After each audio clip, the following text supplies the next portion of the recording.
కూడా మ్యాక్సిమం ఎందుకంటే బాడీస్ అన్నీ కూడా పూర్తిగా కాలిపోయి అంటే మనం గుర్తుపట్టడానికి కూడా వీలు లేకుండా ఉన్న పొజిషన్లో ఉన్నాయి. చాలా ప్యాథటిక్ సిచ్యువేషన్, చాలా పానిక్ సిచ్యువేషన్. ఆ సిచ్యువేషన్ని నిజంగా అటువంటి సిచ్యువేషన్ నుంచి ఆ 27 మంది బయటపడడం అనేదే నిజంగా చాలా అదృష్టం అనుకోవాలి. ఒక పక్క దురదృష్టం, ఒక పక్క అదృష్టం. ఇమీడియట్గా వాళ్ళ బాడీస్ని కూడా మనం ఐడెంటిఫై చేయాలి. కాబట్టి మన ఫోరెన్సిక్ సంబంధించి సుమారుగా 16 టీములు వేయడం జరిగిందండి. అందులో ఎస్పెషల్లీ 10 టీములు కేవలం డిఎన్ఏ టెస్ట్ చేయడానికి 10 టీములు ఏర్పాటు చేయడం జరిగింది. మిగతా 4 teams physical and blast analysis చేయడానికి 4 టీములు ఏర్పాటు చేయడం జరిగింది. ఆ బ్లాస్ట్ ఎలా జరిగింది, దానికి కాజ్ ఏంటి, ఇవన్నీ కూడా వాళ్ళు తీసుకుంటారు. 2 టీమ్స్ని కెమికల్ అనాలిసిస్కి 2 టీమ్స్ని ఏర్పాటు చేయడం జరిగింది. ఎందుకంటే ఇది ప్రాపర్ వేలో జరగాలి. ఎందుకంటే ఇది ఒక యాక్సిడెంట్. ఇన్సూరెన్స్లు సంబంధించిన తర్వాత విషయాల్లో కూడా ఎక్కడ ఎవరికి ఇబ్బంది కలగకూడదు. ఏ ఫ్యామిలీకి సంబంధించిన వ్యక్తి డెడ్ బాడీ ఆ ఫ్యామిలీకి చేరాలి, వాళ్ళు దహన సంస్కారాలు చేసుకుంటారు. కాబట్టి డిఎన్ఏ శాంపిల్స్ తీసుకొని వాళ్ళతో మ్యాచ్ చేసి వీటన్నిటికీ కూడా కొంచెం టైం పడుతుంది. But as early as possible forensic department అంతా చాలా అలర్ట్గా ఉంది, పోలీస్ డిపార్ట్మెంట్ అంతా చాలా అలర్ట్గా ఉంది. యాజ్ ఎర్లీ యాజ్ పాసిబుల్ వాళ్ళకు కూడా హ్యాండ్ ఓవర్ చేస్తాము. నిజంగా ఇటువంటి సంఘటనలు పునరావృతం కాకుండా చూసుకోవాల్సిన బాధ్యత కూడా మనందరి మీద కూడా ఉంది. దీనికి వాళ్ళ కుటుంబాలకి ప్రగాఢ సానుభూతిని తెలియజేసుకుంటూ చనిపోయిన వాళ్ళు ఆత్మలు శాంతించాలని మనస్ఫూర్తిగా కోరుకుంటున్నాను. Thank you.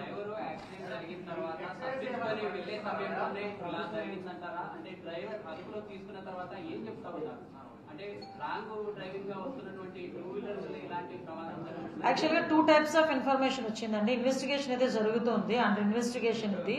అంటే ఒక డ్రైవర్ ఆల్రెడీ మా దగ్గర ఉన్న డ్రైవర్ ఏంటంటే పడుకున్న అతను స్పేర్ డ్రైవర్ ఫస్ట్ మా కస్టడీలోకి వచ్చారు. అతను చెప్పింది ఏంటంటే శబ్దం వచ్చింది, నన్ను వచ్చి లేపారు, నేను వెళ్ళి వెనకాతలకి వెళ్ళి ఆ గేర్ రాడ్ ఏదో సంథింగ్ రాడ్తో ఎస్పీ గారు చెప్తారు ఒకసారి. ఓకే. పొద్దు నుంచి మా అదుపులో స్పేర్ డ్రైవర్ ఎవరున్నారు ఆయన ఇచ్చిన ప్రాథమిక సమాచారం మీద మేము ఇన్వెస్టిగేషన్ కొనసాగించాము. ఒక హాఫ్ అన్ అవర్ ముందే ఇప్పుడు మెయిన్ డ్రైవర్ ఎవరున్నారు ఆ లక్ష్మయ్య, ఆయన మా అదుపులకు వచ్చారు. ఆయన చెప్పిన ప్రకారం ఆ టైంలో దాదాపు 3 o'clock వర్షం పడతా ఉంది. వర్షం పడే టైంలో సడన్లీ ఈ హర్డ్ అ సౌండ్. సో ఏమని చూసుకోకుండా కొంచెం మళ్ళీ ఒక 20 అడుగులు వెనక్కి తీసుకున్నారు బస్సు. కింద దిగి చూస్తే దాంట్లో ఒక బండి ఉంది. సో మనకున్న ఇప్పుడు యాజ్ ఆఫ్ నౌ ఇన్వెస్టిగేషన్ లో 2 వీలర్ ఎవరు నడుపుతున్నారు, బస్సు రాకముందే అక్కడ 2 వీలర్ పడి ఉంది. అంటే ఇంకొక యాక్సిడెంట్ అయి ఉండొచ్చు, లేదా సెల్ఫ్ ఫాలన్ కూడా అయి ఉండొచ్చు.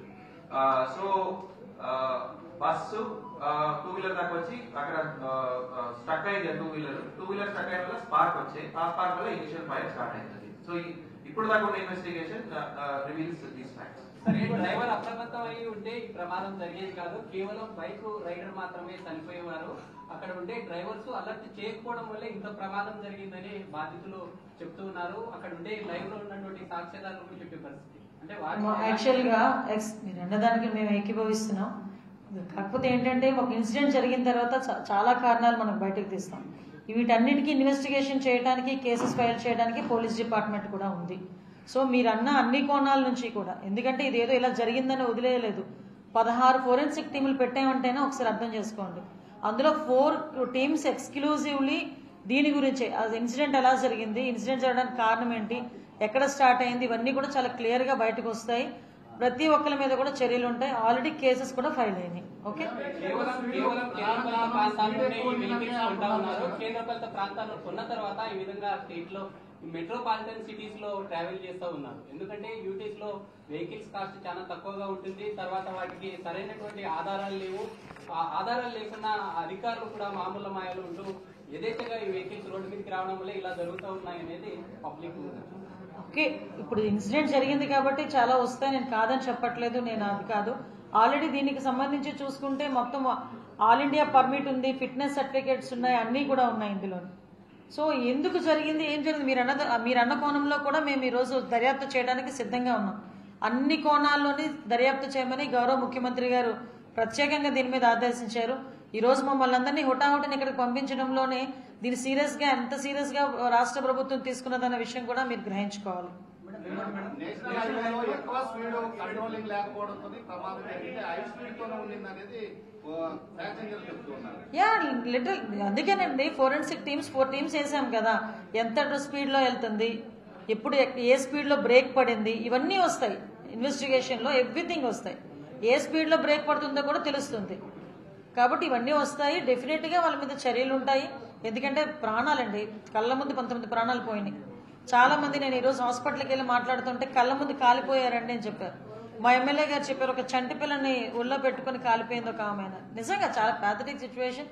అలాంటి సిచ్యువేషన్స్ ఎవరికి రాకూడదు.